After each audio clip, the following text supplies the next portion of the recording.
할렐루야. 자, 오늘 말씀의 제목은 한번 따라 합시다. 부모가 자녀를 만듭니다. 여러분 그렇게 생각하세요? 예. 그 자녀는요, 그 부모가 만들어요. 그래서 오늘 말씀의 제목이 부모가 자녀를 만듭니다 라는 말씀의 제목으로 함께 은혜를 나누기를 원해요. 우리 옆에 분들하고 한번 축복합시다. 성도님 가정과 후손들을 주의 이름으로 축복하고 사랑하고 축복합니다.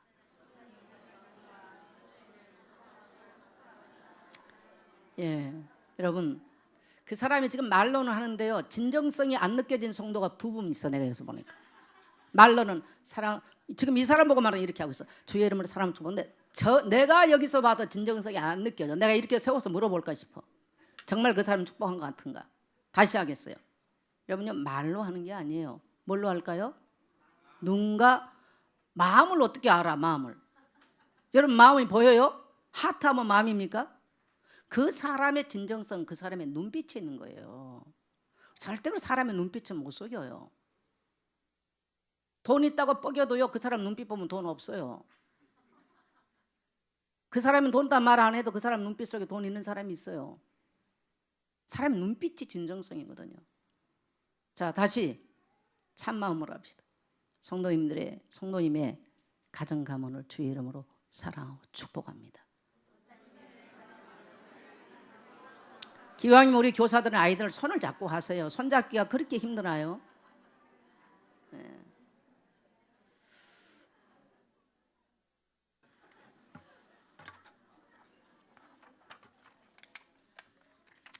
진정성이 느껴지셨어요? 근데 아직도 한 사람은 진정성이 안 느껴져. 다시 하겠어요. 그리고 여러분, 기왕이면 옆에 앉아있는 분, 또 남자와 여자가 너무 뜨겁게 손잡으면 안 되겠지만은, 기왕이면 성도님의 손을 잡고, 여러분 언어라고 하는 것은 막 소리는요 10%도 아닌 거예요. 눈빛과 스킨십이에요. 굉장히 중요해요. 한 주간 삶의 현장에서 바쁘고 지치게 살아왔던 성도들이에요. 손잡고 다시 손 잡으세요. 우리 주일학교 교사들 좀 안고 하세요. 어때? 쳐다만 보고 또 이렇게 내가 또 눈빛만 하니까 눈빛만 쏘고 있어. 다시 하겠어요. 주의 이름으로 사랑하고 축복합니다.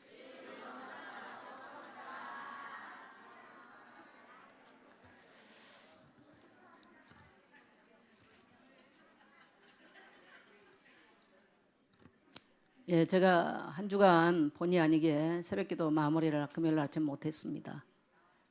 제가 학교에서 한 주간 우리 좀 세미나가 있었고 또 수련회가 있어서 참석을 해야만 되는 입장이어가지고 또 해야 또 졸업도 하고 이래가지고요. 제가 다녀왔어요. 다녀오는 바람에 참 많이 은혜도 받고 많이 생각을 하게 되고, 그래서 오늘 여러분에게 지금 이게 나가 있는 게요, 제가 만든 게 아니에요. 이건 사실 정태기 총장님이 만든 내용을 밑에 그 대학교 총장 정태기 교수 총장 돼 있는데 그건 제가 다 빼고 우리 예선교회 너무너무 맞아서 제가 그렇게 인용을 한 겁니다. 자, 오늘 말씀을 나누겠습니다. 한 인생은요, 그 부모가 만드는 거예요. 어떤 부모는 자녀를 큰 항아리로 만들어서 시대적인 인물을 만들어 놓은 부모가 있어. 어떤 부모는 자녀를요 완전히 쓸모없는 그릇으로 만들어 버린 사람도 있어. 자, 큰 항아리가 있고요, 저렇게 깨져가지고 항아리인지 아닌지 뭐 그릇인지 아닌지 저런 인생도 있어요. 또 보니까 우회를 쳐다보니까 조그만한 간장 담을 수 있는 그릇도 있고 뭐 좀 된장 몇 가지 담가가지고 먹을 수 있는 그릇도 있고요. 옆에는 보니까 이건 화장실에 갖다 놓고 옛날 같으면 오줌 싸서 받는 그릇도 있고 온갖 더러운 거 다 받을 수 있는 그릇. 다양해요. 자, 여러분의 자녀가 세상 살면서 기왕이면 큰 그릇이었으면 좋겠어요. 저렇게 깨져가지고 사람들의 발에나 밟히는 인생으로 정말 그렇게 비참하게 살았으면 좋겠습니까? 아니면요, 그릇은 그릇인데 조금만 뭐가 들어가면 넘쳐가지고요 옆에 사람 다 젖고요 어렵게 만드는 그런 그릇도 있어. 그래서 이 모든 부모는 뭐냐면요, 자녀를 빚어가는 토기장이와 같아요. 따라합시다. 부모는 자녀를 빚어가는 토기장이와 같다. 그래서 어떤 사람은 빚어놨는데 이거는 지식으로 빚는 게 아니에요. 큰 그릇으로 만들어놨어. 어떤 사람은 자기는 열심히 뭐 학교도 보내고 뭐 서울대학도 보내고 공부도 시켰는데 빚어놓고 보니까 깨진 그릇이야. 쓸모없는 그릇이야. 그래서 그 자녀가 나중에 깨져가지고 상처로 다 깨져가지고요 정신병원에 가서 앉아있어. 그런 부모도 있어요. 자기는 잘 빚었다고 말하는데. 어떤 자녀는 빚어놨는데 보니까요 너무너무 좋은 환경 속에 잘 빚었는데요 종직이야. 평생 간장 넣으면 자기는 원망이야. 왜 나는 맨날 간장만 남아야 되냐고. 그래서 오늘 우리가 살아가는 인생에 있어서 나를 누가 빚었느냐. 우리는 18개월 이전의 기억이 인생 전체에 영향을 줘요. 1년 6개월이에요. 1년 6개월의 어머니, 자기 인생의 가장 중요한 자기 대상 어머니와 아버지와의 관계가 어떠냐. 이게 다음에 질병으로 나타나기도 하고 폭력으로 나타나기도 하고 암이 들기도 하고 우울증이 오기도 하고 도박이 들기도 하고 분노가 일어나기도 하고 분노가 그래서 거의가 많은 것들이 어떻게 나타나냐. 이렇게 부모와 어떤 관계를 맺는 이런 아이들이요 다음에 거의가 분노로 나타나요. 그래서 분노 있는 아이들이 성폭행도예요. 분노 있는 아이들이 가서 그것을 어떻게 표출하냐면 어렸을 때요 자꾸 게임을 해요. 분노 있는 아이들이 가가지고요 폭력도 해요. 분노가 안 다스려져서 그래요. 사람은 절대로 인간 내면의 세계에 있는 분노를 다스릴 길이 없어. 이게 반대로 어떻게 가느냐 슬픔으로 가요. 슬픔으로 간 사람은 반대로요 슬픔으로 가는 이제 여러분 보세요. 우리가 몸에 상처가 나잖아요. 상처가 나면 어떻게 될까요? 피고름이 나와. 우리의 마음에 상처가 가면요 마음에 피고름이 나와요. 그게 뭐냐 따라서 상한감정. 그게 상한감정이에요. 피고름이 나와. 그게 뭘로? 분노로 표출돼요. 그래서 아이들이 오늘 조그만 아이인데 막 분노를 하는 아이들이 있어요. 커서도 분노를 해요. 그래서 마치 이런 상처에 미친 사람처럼 날뛰는 사람이 많아요. 절대 어디가 순종 못해요. 또 어떤 사람들은 어떤 아이들은 어떤 사람 인생은요 반대로 와요. 슬픔 감정으로. 그래서 이게 어떻게 되느냐 우울해, 외로워, 그리움 늘 이런 데 시달려요. 그러니까 사람이 한 인간이 살아가면서요 우리 하나님은 오늘 벌써 하나님을 경외하라. 그리하면 너희가 복을 받을 것이고 정직하게 사는 자는 자녀가 복을 받을 것이고 부와 재물이 그 집에 가득하겠다고 약속을 해요. 이게 우리 하나님의 마음이에요. 할렐루야. 오늘 시편글에서 112편에 사는 것이 바로 저는 우리 모든 성도님들의 가정이 그런 가정이기를 원합니다. 여러분요 똑같은 우리가 인생을 사는데 똑같은 동시를 살아도요 어마어마하게 달라. 똑같은 저는 시골 동네 사는데 어마어마하게 달라요. 사람 어마어마하게 달라. 자 아브라함 링컨 한번 띄워주세요. 이게 아브라함 링컨이에요. 여러분 아시죠? 미국 16대 대통령. 근데 이 사람의 고향은 미국 켄터키 주의 아주 시골 동네 출신이에요. 아버지가 농사 지었다가 어린 시절에 돌아가셨어요. 어머니는 매일매일 가서 이렇게 남의 집에 가서 일을 해요. 어머니가 너무너무 가난했기 때문에. 켄터키 집 여러분 켄터키 집 그러면 생각난 노래도 있죠. 켄터키 후라이드 치킨도 있고요. 거기는 그만큼 시골도 지금도 그래서 이게 치킨을 만드는 닭들을 많이 키웠으니까 켄터키 후라이드 치킨이 나왔겠지. 근데 뭐 1800년도에 얼마나 가난한 시골 동네였겠어요. 그래서 링컨은 통나무집에서 성장을 해요. 근데 링컨의 어머니가 링컨을 어떻게 키우느냐. 자기가 남의 파출부로 가서 파출부를 하는데 보니까요 부잣집에 가 성경을 읽더래요. 그래서 어머니가 저 성경 자기는 살 돈은 없고 저것을 내 아들에게 좀 익혔으면 좋겠어. 그래서 어머니가 가서 일주일을 가서 일을 해가지고 성경책을 일주일 벌 걸 빌려와요. 일주일 일을 해주고 빌려와. 그래서 이걸 9살 때부터 12살까지 합니다. 링컨의 어머니가. 그래서 아들에게 성경을 읽어줘. 근데 어느 날 보니까 더 많은 것을 좀 익히고 싶은데 옛날에는 그게 쪽복으로 나와 있었단 말이죠. 그러니까 이제 늘 가서 어머니가 파출부를 하고 아들에게 성경을 읽히는 거예요. 매일 와서 그는 파출부를 하고 돌아와서 성경을 읽혀요. 근데 통나무집이다 보니까 어느 날 비가 와가지고요 빌려놨던 성경이 다 물젖어 버렸어.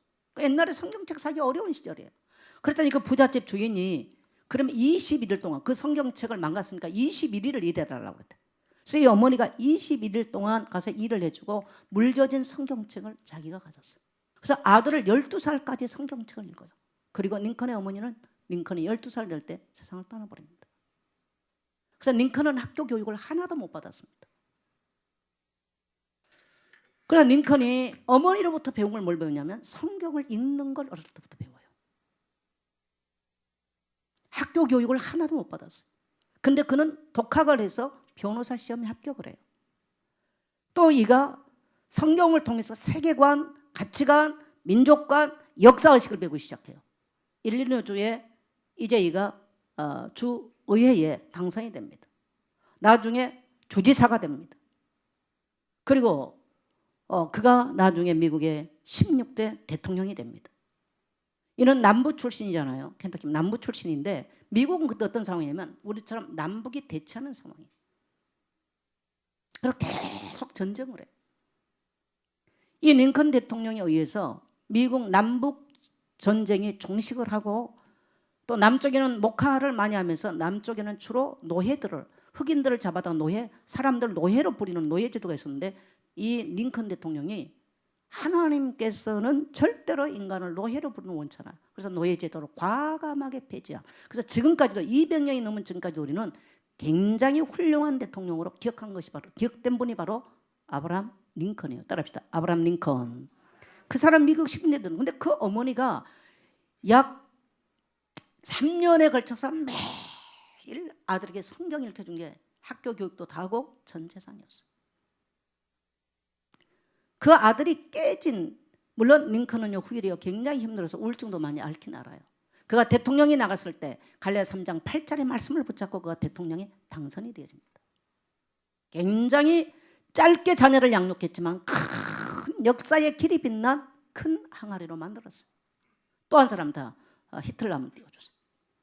2차 대전을 일으켰던 서양의 유명한 사람 누구예요? 히틀러예요. 히틀러 알아요? 몰라요? 히틀러 그거 뭐죠? 동양에서 누가 일으켰냐? 일본의 소아라고 하는 지금 일본 천황의 아버지가 전쟁을 일으켜요.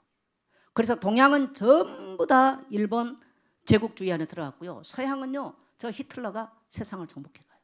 그래서 근데 이 히틀러는 어떤 사람이냐? 아버지가 늘 술을 먹고 어머니를 팼어요. 히틀러 아버지가. 그래서 히틀러가 너무너무 어머니가 맞고 자란 이 가정에 성장을 하면서 너무 괴로우니까 뭐 다 독일이니까 예수 믿는 가톨릭이죠. 저 사람 성당이에요. 그래서 이 사람이 신학 공부를 해요. 신학교에 들어가서 히틀러가. 네, 신학으로 이 사람이 성공하지는 않죠. 나중에 이 사람이요 또 뭐가 되냐면요 정치에 입문을 해요. 그리고요 권력을 딱 잡아요. 히틀러가 얼마를 유대인들만 600만 원 죽입니다. 그리고 히틀러가 죽인 사람이 2,700만 원을 죽입니다. 상처받은 한 사람이 지도자가 되면요 어마어마하게 많은 사람을 죽여요.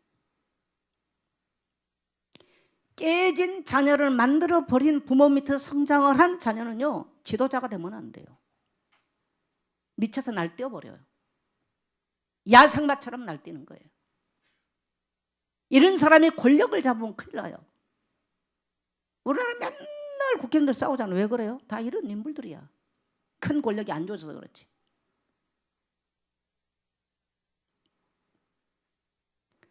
사실은 러시아의 레닌 다음으로 정권을 잡았던 스탈린은요. 스탈린은 4천만 원을 죽입니다. 4천만 원을 수청시킵니다. 더 많이 죽여요. 그래서 우리 그때 까리스키라는 영화도 나오는데요. 그때 우리 조선족들 전부 다 중앙아시아로요. 기차를 다 갖다 버려 죽으라고 버린 게 그건 중앙아시아 땅입니다. 근데 거기서 다 살아남았잖아요. 그게 스탈린이었어요. 스탈린은 16살 때까지 아버지에게 구타를 당하고 어머니와 같이 매맞아요. 그래서 이 사람들의 특징이 뭡니까? 상처가 분노로 표출돼서 굉장히 성공이나 물질이나 부의 영화에 집착을 굉장히 강하게 보입니다. 그래서 성공을 해요. 근데 그렇게 악하게 쓰임을 받아요. 자, 한 사람 더 소개하겠습니다. 김요한 한번 띄워주세요. 지금 육군 참모총장입니다. 대장 별 4개짜리. 저번에 전라북도 장수 출신이에요. 너무너무 전라북도 장수 무진장 지역이라 우리 남은정 집사 출신이 전라북도 장수예요. 저는 근처에서 사역을 오래 했기 때문에 그쪽 지역을 잘 알고 있어요. 무진장 지역. 무주 진안 장수를 무진장 지역을 해요. 가장 가난한 동네입니다. 우리 남은정 출세 있죠. 예.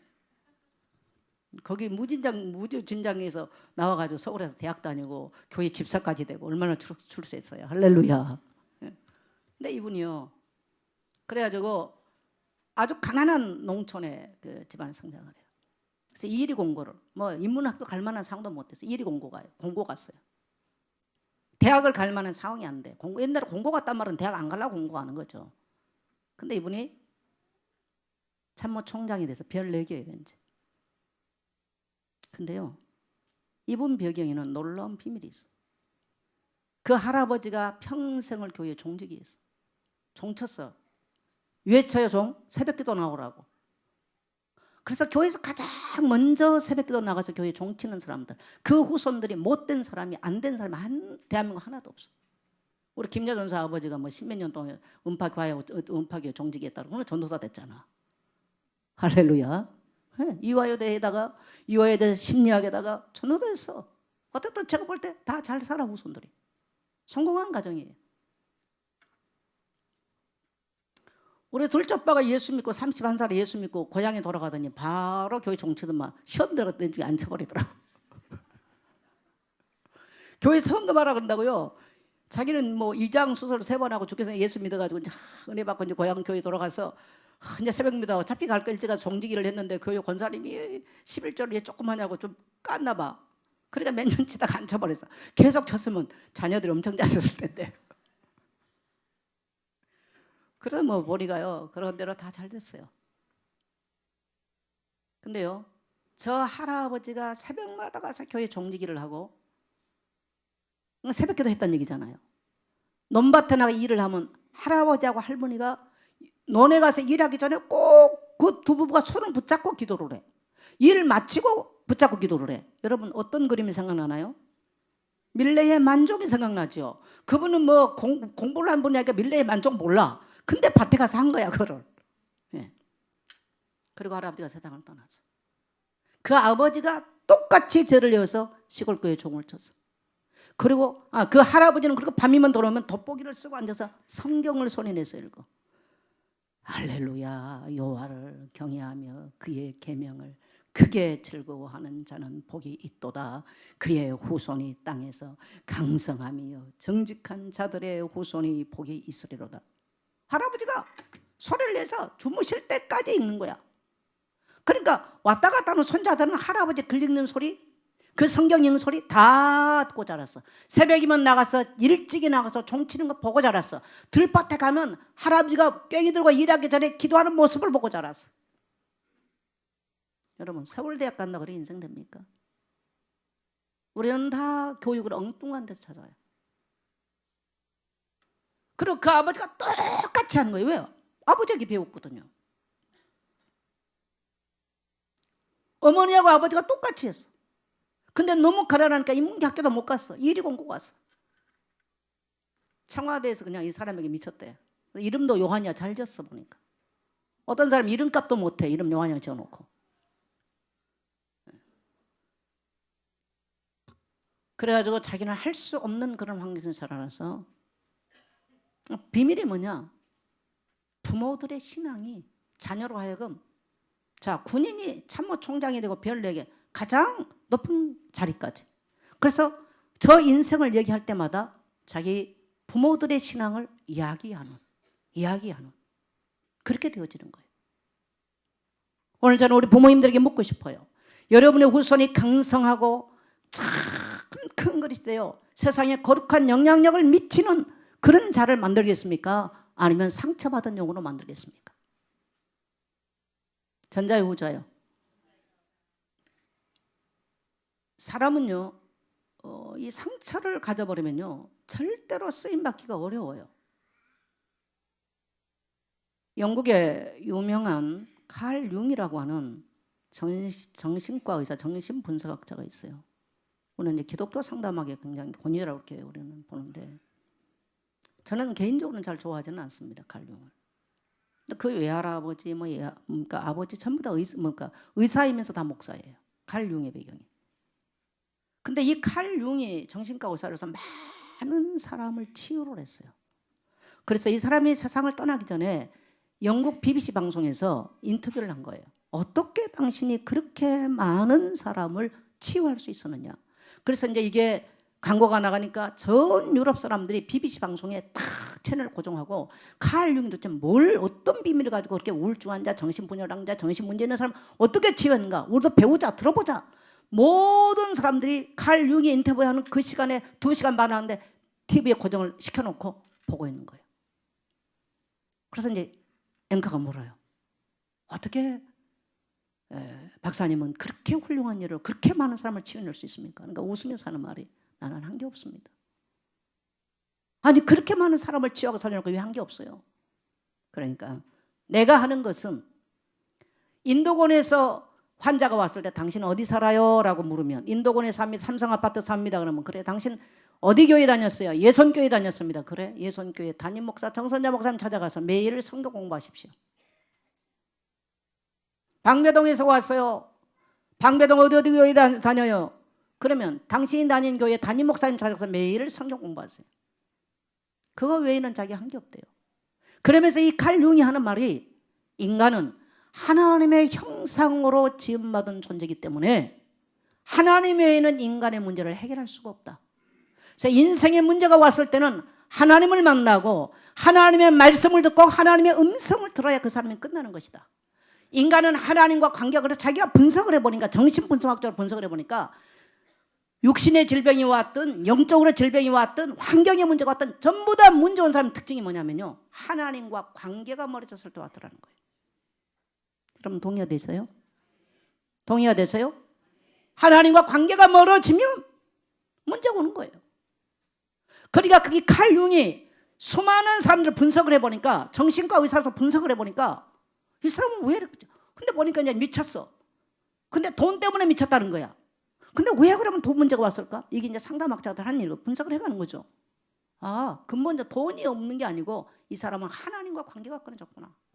그럼 의사가 하는 것은 관계 맺어준 건 의사의 몫이 아니야. 어디가? 목사한테 보는 거예요. 그래서 칼 융은 이런 말을 해요. 인간의 문제를 해결하는 건 목사밖에 없다고 표현을 합니다. 칼 융이 그렇게 말을 해요. 여러분 맞아요?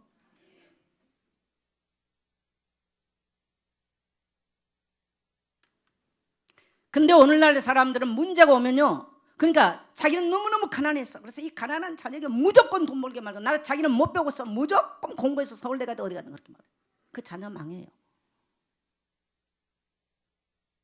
신반포 이 반포 중학생 하나가 아침에 눈을 뜨고 학교를 못 가. 안 일어나. 그럼 엄마가 갖다 수건 얼굴 닦아줘. 그러면 가방 메고 가. 집에 오자마자 핑계치고 뭐 하느냐? 컴퓨터 게임을 해. 밤새 끝하고 아침까지 컴퓨터 게임을 하고 못 일어나니까 엄마가 눈을 시켜가지고 책가방 챙겨서 학교 갖다 줘. 그러면 학교 가서는 하루 종일 자. 선생님이 이미 포기했어. 그리고 집에 오면 밥 먹고 책가방 놓자마자 또 컴퓨터 게임을 미치듯이 하는 거야. 그 아버지는 유명한 우리나라의 고급 공무원이에요. 이름을 대면 알 만큼. 도저히 이 아들을 해결할 수가 없어. 아들 둘인데. 하나는 이미 정신병원에 가서 앉아있어. 학교 못 가고. 근데 이 아들이 또 망가져. 찾아왔어요, 목사님. 이번에 정택희 총장이 하는 얘기예요. 자기를 찾아왔길래 아무 말 않고 이랬대요. 예수 믿느냐 물어보지도 않고, 안 믿든 가서 성경을 읽으십시오 그랬더니, 아, 우리 아들은 지금 정신병원에 있고 이게 좀 아들하고 할 수가 없다. 그래서 아들 그냥 놔두고 본인이, 부부가 앉아서 매일 성경을 읽어서. 근데 문제는 뭐냐면요, 부부가 날마다 다퉜어. 그러니까 성경을 읽으세요. 아니 아들이 지금 정신병원에 가 있는 거다고 아버지가 성경 읽으면 무슨 상관이 있어요? 근데 여러분요, 놀라운 거예요. 그 시골의 할아버지가 밤만 되면, 새벽이면 교회 종을 치고 밤마다 돋보기를 쓰고 안경을 쓰고 그래서 성경을 읽어서 소리내서, 그 집안은요 잘되게 되어 있는 겁니다. 오늘 성경 말씀 그대로입니다. 할렐루야. 여러분 무조건 예수 믿으면 복 받는다고요? 거짓말이에요. 그렇게 생각하면 큰 오산이에요. 자, 성경을 한번 볼까요? 시편, 그러니까 창세기 한번 갑시다. 창세기, 하나님이 무조건 언약의 백성 하나님 자녀 무조건 복을 주시는지. 자, 창세기 9장 25절 한번 읽겠어요. 24절부터 시작. 노아가 술이 깨어 그의 작은 아들이 자기에게 행한 일을 보고 가나안은 저주를 받아 그의 형제들의 종이 되기를 원하느라 하고. 무서운 얘기예요. 아버지는요 그때 신적 권위가 있어요. 여러분요. 저주예요. 함에게 아버지의 수치를 드러내고 떠벌렸어. 아버지의 부끄러운 모습하고 떠벌렸어. 그래서 우리가 하나님을 경외한다고 말은요, 떠납시다. 두렵고 떨림으로 하나님 앞에 살아가는 거. 바로 그 얘기예요. 자, 이 함의 후손, 여러분 한 주간 성경 읽었잖아요. 이 성경. 저는 이걸 보면서요, 다시 한번 깜짝 놀랐어요. 자, 10장, 창세기 10장 15절부터 한번 가겠습니다. 가나안은 헷을 낳고, 잠깐만 제가 틀렸습니다. 자, 그 앞으로 가서 10장 6절입니다. 자, 이 함이 지금 어떤 자녀를 낳은 거 한번 봐야 돼요. 자, 같이 가겠어요. 함의 아들은 굿수와 미스라임과 북과 가나안이요. 자, 굿수가 오늘날 어디예요? 아프리카 흑인들의 조상입니다. 흑인들의 역사가 얼마나 비참한 걸 우리는 알아요. 누구의 후손이라고요? 함의 큰아들이에요. 평생 저주받아. 그럼 잘 보셔야 돼요, 성경. 자, 그 다음에 가나안이요. 가나안 일곱 족속을 하나님은요 진멸의 대상으로 봐버립니다. 자, 그 다음에 가겠어요. 자, 그 다음 굿수의 아들은 스바와 하일라와 삽다와 라마와 삽드가요. 라마의 아들은 스바와 드단이요. 굿수가 또 누구를 낳았어요? 니므롯을 낳았어요. 자, 니므롯이 누구예요? 그대로 성경은요. 그는 세상의 첫 용사라. 어떻게 이런 씨가 방주에 들어갔는지 이해할 수 없는 사람이에요. 용사. 힘이 어마어마해서 하나님을 면전에 딱 대놓고요. 나는 하나님보다 힘세라고 하는 사람. 이게 굿수의 후손이에요. 니므롯이에요. 이 사람들이 다음에 바벨탑을 쌓아요. 무서운 얘기 아니에요? 지금 우리가 말한 3단체 말하죠. 누굽니까? 3단체. 예? 프리메이슨의 조상입니다. 프리메이슨의 조상. 니므롯. 우상숭배의 시초. 자, 여러분요. 오늘 여러분 정말 저는 우리 성도님들이 하나님 앞에 서기를 원합니다. 예. 그 다음에요. 9절은 그가 여호와 앞에서 용감한 사냥꾼이 되었으므로 속담에 이르기를 아몬은 여호와 앞에 하나님 면전에서 이 말입니다. 지금요. 니므롯같이 용감한 사냥꾼이로다. 그의 나라는 신할 땅의 바벨과 엘렉과 아각과 갈레에서 시작되었으며 쭉 족보 나오잖아요. 자, 쭉 가서요. 쭉 가서 15절은 가나안은 장자 시돈과 헷을 낳고 여부스 족속과 아모리 족속과 길리가스 족속과 히 족속과 알가 족속과 신 족속과 아르 족속과. 자, 이거 여러분 어디에서 나온 얘기입니까? 이거 좀 가나안 일곱 족속 아닙니까? 하나님이 한 씨 하나도 남기지 말고 다 죽이라는 얘기. 여러분 이번 주간에 창세기 읽으면서 어떤 생각 들었어요? 무서운 얘기예요. 하나님은 하나님을 사랑하고 정말 그 후손 앞에서 진정직하게 하나님을 경외했으면요 종치기 그냥 한 게 아닙니다. 밭에 나가서 농사 짓는데 두 부부가 앉아서 무릎 꿇고 기도하고 밤이면 돌아와서 시골 그냥 무슨 공부를 했겠어요. 글을 읽는데 하나님 후손을 어떻게 해요? 따라서 후손을 기억하신다. 할렐루야. 우리 자녀들 앞에 그렇게 사셔야 돼요. 반대로 정말 이 한 인간이 상처를 받으면 이게 해결이 안 돼요. 절대로 해결이 안 됩니다. 상처받은 사람의 특징은 뭐냐면 굉장히 자기중심되고 그릇이 좁아요. 그래서 상처받은 사람들의 특징은요, 우울로 안 빠지고 오히려 에너지가 위로 발산하며 분노를 바라면서요 굉장히 어떤 것에 돈에 집착, 그 사람의 돈을 잡으면 돈에 집착을 해요. 권력을 잡으면 권력에 집착을 해요. 탐욕스러워져요. 상처가 그렇게 표출이 되어져요. 이게 상한 감정이에요. 그래서 결국은 끝은 망해요. 이렇게 가버려요. 그래서 많은 사람이 악영향을 미쳐요. 어쩌다 예수 믿고 와서 뭐 할렐루야 아멘하고 뭐 은혜, 우리가 24장 성령 충만 괜찮아. 성령 충만 안 할 때는요 그 문제 다 드러나 버려. 그래서 우리 모두에게 부모로부터 왔던 이것을 만일에 저들에게 성경 말씀이 정말 사로잡으면 그래도 나아요. 근데 말씀도 자기 중심으로 봐버리면 뭐 복 받는다 뭐 하나님 이렇게 돼버리면 그 인생 또 문제 와. 그래서 저는 교회에서 계속 성도들에게 따라합시다. 매일 말씀 읽읍시다. 그래서 여러분 후손 앞에서 매일 말씀을 읽고 말씀 앞에 무릎을 꿇고, 자 그러면 말씀을 성경 읽는 게 목적이냐? 그렇지 않습니다.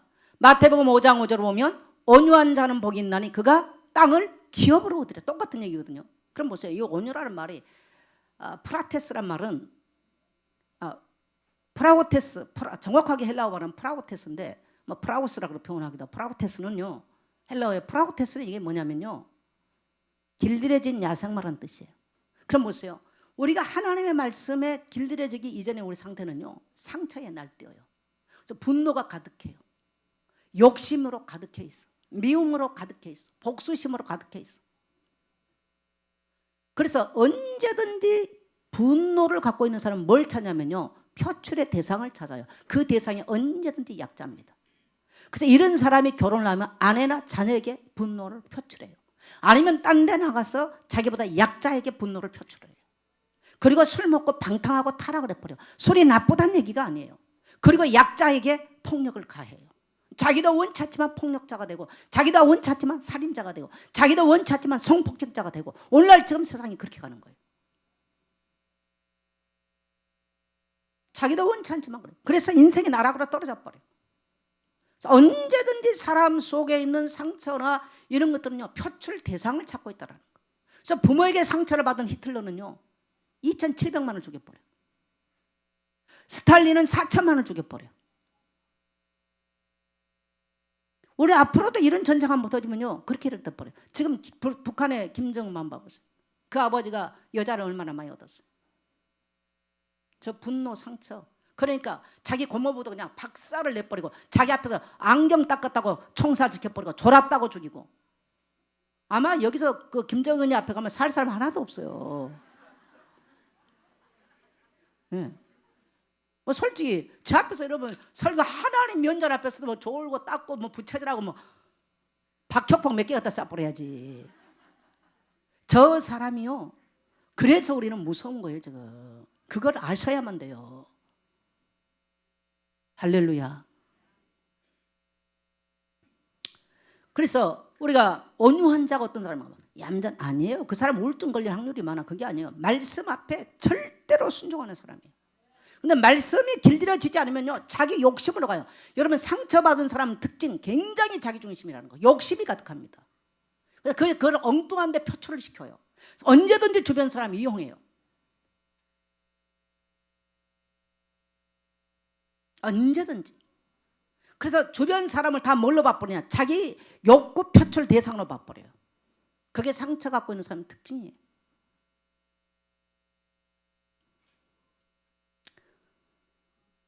하나님의 말씀으로 모든 인생관, 가치관, 세계관이 길들여져 있지 않으면요 밀쳐서 날뛰는 거예요. 상처로 날뛰어, 분노로 날뛰어, 미움으로 날뛰어, 원수심으로 날뛰어, 성공이 날뛰어. 그러니까 완전 야생마처럼 날뛰는 거예요. 그러면 온유하다는 말은 말씀으로 길을 들이는 거예요. 말씀으로 길을 들여. 따라합시다. 말씀으로 길을 들여라. 그게 온유한 자예요. 성경이 원치 않으면 안 해야 돼요. 교회에서 원치 않은 거 안 해야 되는 거예요. 근데 거의가 이게 안 돼요. 따라합시다. 말씀에 길들여집시다. 왜 할아버지가 밤마다 성경을 읽었는데 이 정신과 지금 유명한 뭡니까 한국의 유명한 공무원 자녀가 고공무원 자녀가 정신문제 가서 날뛰는데 성경을 읽어라. 5개월을 읽고 나니까요 정신병원에 있는 아들이 좀 나아졌다가 연락이 왔더래. 그러니까 저 의사들은 자기들 좀 치료를 했다고. 그래서 집에를 데리고 왔대. 데리고 오니까 역시 생활이 안 돼. 그래서 똑같이 성경을 읽었대요 그냥. 그러니까 아들은 한 번도 안 나와봐. 작은 아들은 컴퓨터하고 앉았어. 아예 안 나오는 거예요. 근데 두 부부가 앉아서 울면서 성경을 읽어. 말씀을 읽어. 늦은 시간까지. 그랬더니 정신병원에서는 좀 이제 훈련을 좀 시키려고 이제 몇 개 하루씩 왔다 갔다 시키려고 하는데요. 이 아들이 이러더래. 아빠, 내가 학교를 가야 되겠어. 아빠 깜짝 놀라. 아니 나도 한 번도 입을 안 여는 아들이 이러더래. 아빠 나도 대학을 가고 싶어. 그래서 네 중학교 나오고 고등학교 나오면 어떻게 대학 갑니까? 정신병원에 있는 놈. 네가 학교를 안 간다 어떡하니까. 아빠 강화도에, 그러니까 컴퓨터 또 하니까 정신병이 들어도 이건 안 가봐. 강화도에 대안학교가 있는데요. 나를 거기로 보내줘요. 그 아들이 거기로 갔어. 그래서 거기서 대안학교에서 검정고시를 보고 제빵 만드는 대학을 들어갔어. 제빵 만드는 대학에 들어가가지고 대학을 졸업하고 제가 공부하는 대학원에 상담학과에 들어왔어. 할렐루야. 작은 아들은 어떻게 됐느냐? 그 아들은 서울대학교 들어가서 사법고시 합격했어. 왜 그러냐면요.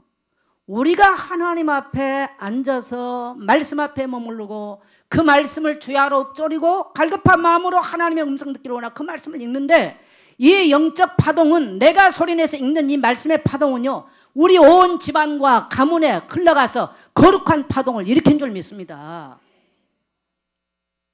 자녀가 문제 심각하다. 따라합시다. 내가 깨트려 놨습니다. 지금 자녀들이 죽겠다는 거예요. 지금 대한민국 사회에 힘들어요.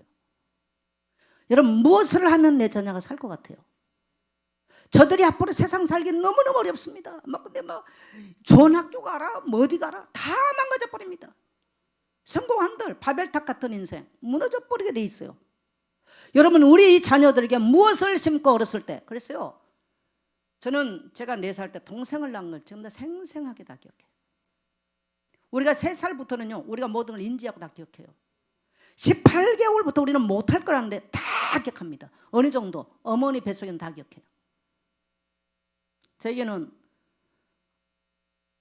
사람들이 저를 보면 강하다는 얘기 많이 하잖아요. 또 강해요. 저는 이렇게 두렵고 이런 걸 잘 안 해봤어.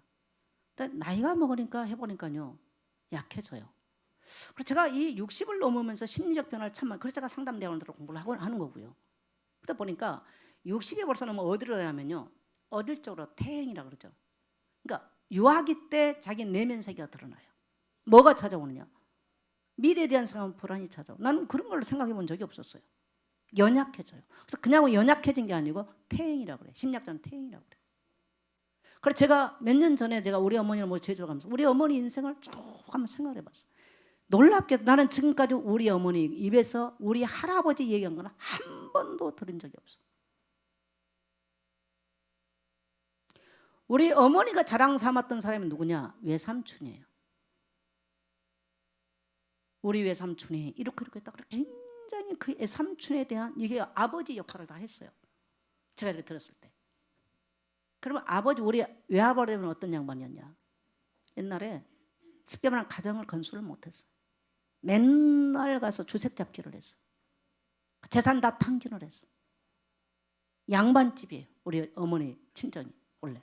그러니까 살 수가 없으니까 어머니가 두 남매인데 그러니까 외할머니가 두 남매인데 똑똑한 남동생 따라서 우리 고향으로 이사를 왔어. 그래서 그 집에서 성장을 같이 한 거예요. 그러니까 우리 어머니는 자기 외삼촌이 모든 거예요. 아버지 상이 없어. 얼마나 제가 한 3년 전에 어머니를 제가 제주도 같이 있으면서 내가 바닷가를 몇 시간 하루 종일 좀 걸어서 어머니 인사하면 생각해보고 사실 내가 어머니하고 여행을 못할 것 같고 생각을 해봤어. 얼마나 어린 시절 9살에 우리 고향으로 손을 잡고 왔는데 우리 어머니 마음은 얼마나 슬프고 낙심되고 얼마나 절망이었을까. 아버지가 가장 노릇을 못 해줬는데 힘이 안 됐는데 그러니까 지금까지 잘 살아온 너무 하나님 은혜죠. 그러니까 자 우리 아버지 만나서 결혼했어요. 우리 아버지 아주 강직한 분이에요. 그래서 저희는 어렸을 때 아버지를 안 좋아했어요.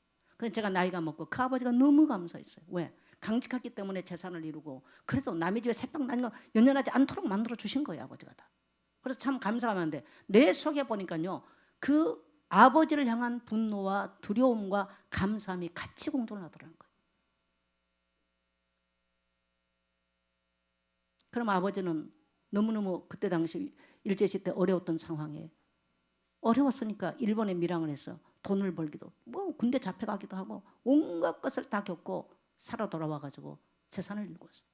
자녀들은 아버지 기대에 미쳐주지 못했어요. 그러니까 술만 잡수면 한 20년을 술을 먹었는데 술만 잡수면 말로 시끄럽게 아주 미치겠어요. 식구들 다 도망가 버려. 그럼 제가 집에 있어요. 그럼 우리 아버지가 술 잡수고 막 상처받으니까. 그럼 저는 지금도 다 외워 그 사람들 이름들을.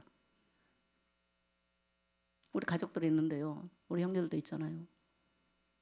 그 아버지가 그럴 때 얼마나 내면이 두려웠겠어요. 그래서 제가 한 번은 초등학교 3학년쯤 우리 아버지한테 아버지 죽어버리라고. 나 하나님께 회개 많이 했거든요. 그리고 우리 아버지한테 가서 제가 아버지 예수 믿으면 술 안 먹는다고. 그러면 이번에 교회 가겠다고. 우리 아버지가 나는 예수 믿으라 찰싹같이 거짓말 안 하냐고 하니까 20년 걸렸어요. 교회 들어오는데. 근데 어린 마음에 오늘 상처를 받은 거죠. 그래서 제가 어떤 두려움이 있어요. 저도 모른. 아마 내 속에 이런 게 있다면 누가 날 보고 고집 듣겠어요. 하나님의 은혜로 성장할 때는요. 또 아버지의 강직하고 이 전체적인 것도 있어요. 없는 게 아니에요. 그러면 우리 어머니는 그런 남편 밑에서 얼마나, 그러니까 저는 또 어머니가 나이 40에 났어. 그럼 무슨 행복했겠어. 줄줄이 자녀들 다 나눠놓고 그게 어려운. 그러니까 어머니가 굉장히 잘하기도 하지만 내 속에 보면은요 그 채워지지 못한 사랑을 기억해요. 그게 거절감이에요. 거절감. 여러분 노벨 문학상을 받았던 해밍웨이를 아시죠? 해밍웨이 어머니가 일찍 바람이 났어. 아버지는 의사예요. 아버지가 어머니가 바람나 돌아다녔어. 노인과 바다를 쓴 사람 아닙니까? 노벨상을 받았어. 근데 다음에 그가 권총으로 자기 머리에 대고 자살을 합니다. 어머니의 사랑받지 못한 그 마음은 그렇게 돼버려요. 아버지가 성경을 읽고 어머니가 또 자녀를 위로하고 말씀으로 자녀를 양육하고 함께 기도하는 집 따라합시다. 후손이 잘되게 되어 있습니다.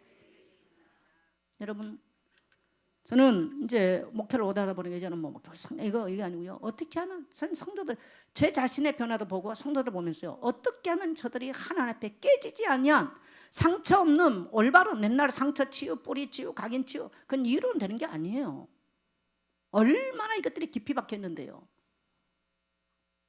사람이 욕망을 펼칠 수 있는 나이, 사람이 자기 자아를 펼칠 수 있는 나이가 들면 절대로 못하는 거예요. 그게. 그러면 본질이 드러나게 돼 있어요.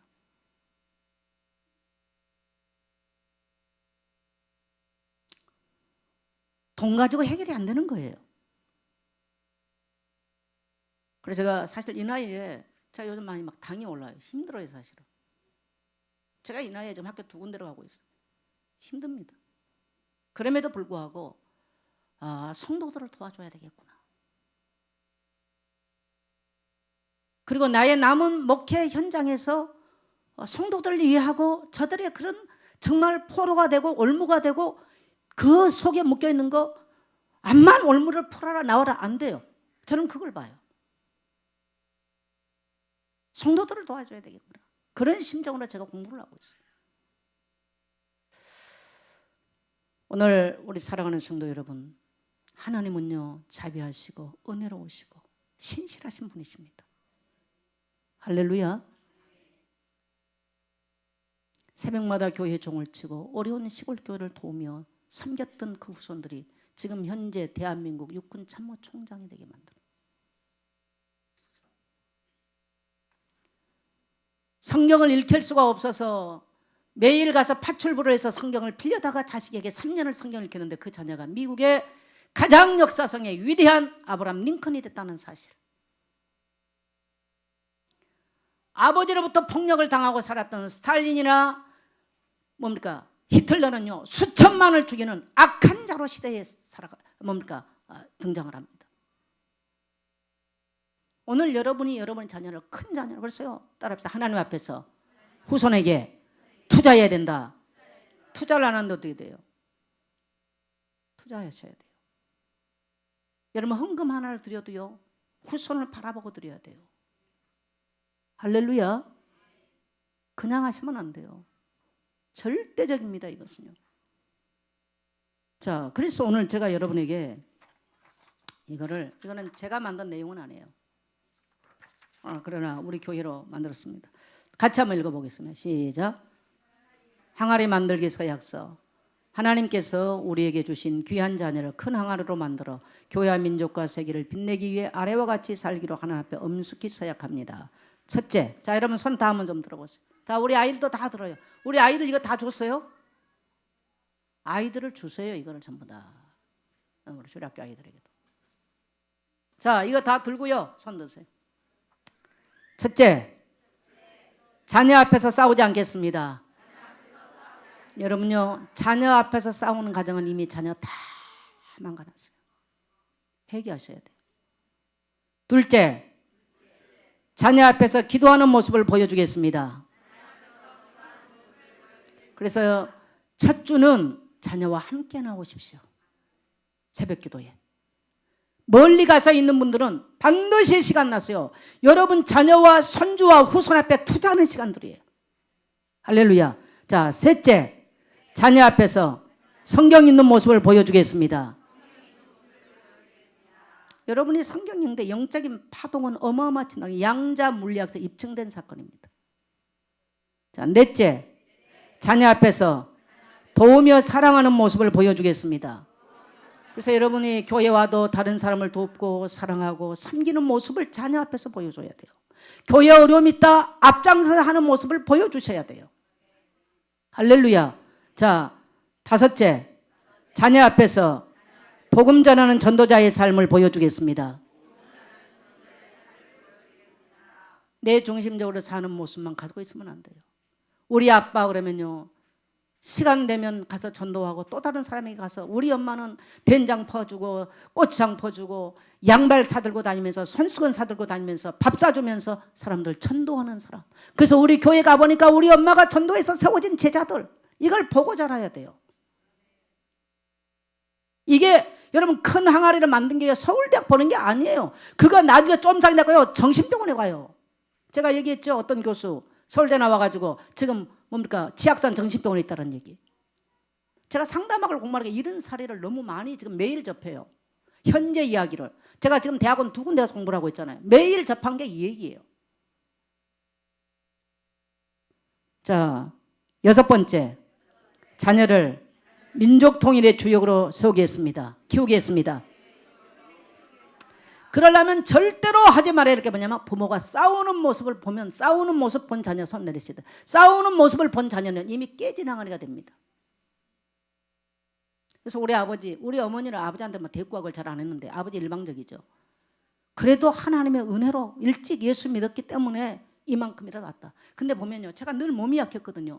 여러분 암이 들고 여러 가지 질병이 온 줄 아세요? 부모로부터 받은 상처이다. 이거 꼭 기억하셔야 돼요. 이게 다음에 나이 먹을수록 이거 심하게 겪었던 사람은 반드시 나오게 돼 있다는 사실. 돈 가지고 해결할 수 없는 게 있다는 거 꼭 아셔야 돼요. 자녀에게 돈 가지고 해결하려고 하지 말고요, 전능자 하나님, 만복의 근원이 되시고 복을 주기도 하시고 빼앗기도 하시고 세우기도 하시고 낮추기도 하신 전능하신 하나님을 경외하는 여러분 가정 되시기를 주의 이름으로 축복합니다. 온유한 자는 복이 있나니 땅을 기업으로 받을 것이다. 하나님의 말씀에 길들여진 자는 복이 있나니 땅을 기업으로 받게 될 줄 믿습니다. 우리 자녀들은 신앙 있는 부모 만난 거 감사할 줄 아셔야 돼요. 또 복음 전해준 교회를 만난 거 교회에 감사할 줄 아셔야 돼요. 여러분, 그런 여러분 되시기를 주의 이름으로 축복합니다.